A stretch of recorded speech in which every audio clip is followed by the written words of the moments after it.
Presiden Joko Widodo dan anaknya Gibran Rakabuming Raka disebut gagal mendongkrak elektabilitas Prabowo Subianto. Hal inilah yang membuat Joko Widodo harus turun tangan. Direktur Eksekutif Indonesia Political Opinion, Deddy Kurniasyah menyatakan Gibran tidak terbukti menambah elektabilitas Prabowo, begitupun dengan Joko Widodo. Hal itu terbukti dari elektabilitas Prabowo yang stagnan. Deddy juga menyatakan tren elektabilitas Prabowo stagnan sejak berkontestasi pada 2014 silam. Angkanya berkisar di 40%.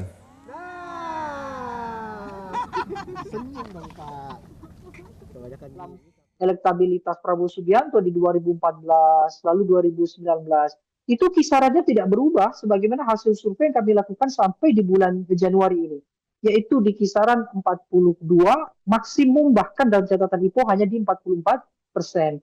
Itu perolehan Pilpres di 2019 juga tetap berada di bawah 50%.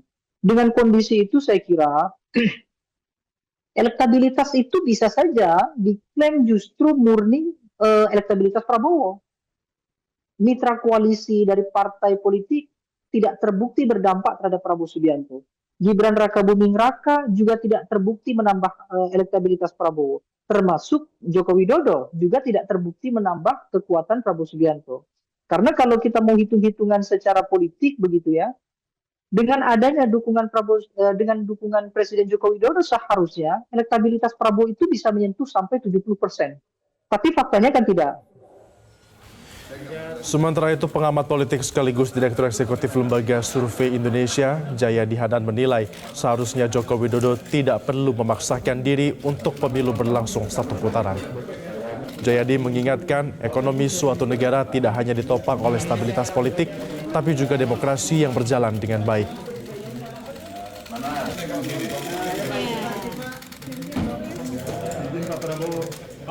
Itu nggak ada yang urgent itu kalau pemilunya mengalami gangguan keamanan, itu kan, gitu loh. Jadi melihat demokrasi itu sebagai bagian dari kehidupan sehari-hari negara modern seperti kita, sama seperti kita melihat pembangunan ekonomi. Nah, seringkali kita ini kan menganggap pemilu demokrasi itu seperti gangguan terhadap stabilitas. Kan dipersoalkan misalnya kalau pemilunya 2 putaran nanti biayanya banyak, gitu kan? Kan harusnya itu nggak lagi jadi pembicaraan itu. Demokrasi itu adalah bagian sah, fundamental dari pembangunan Indonesia, bukan hanya ekonomi, ya kan? Itu.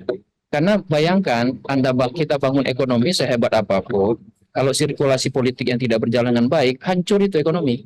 Jelajahi cara baru mendapatkan informasi. Download Metro TV Extend sekarang.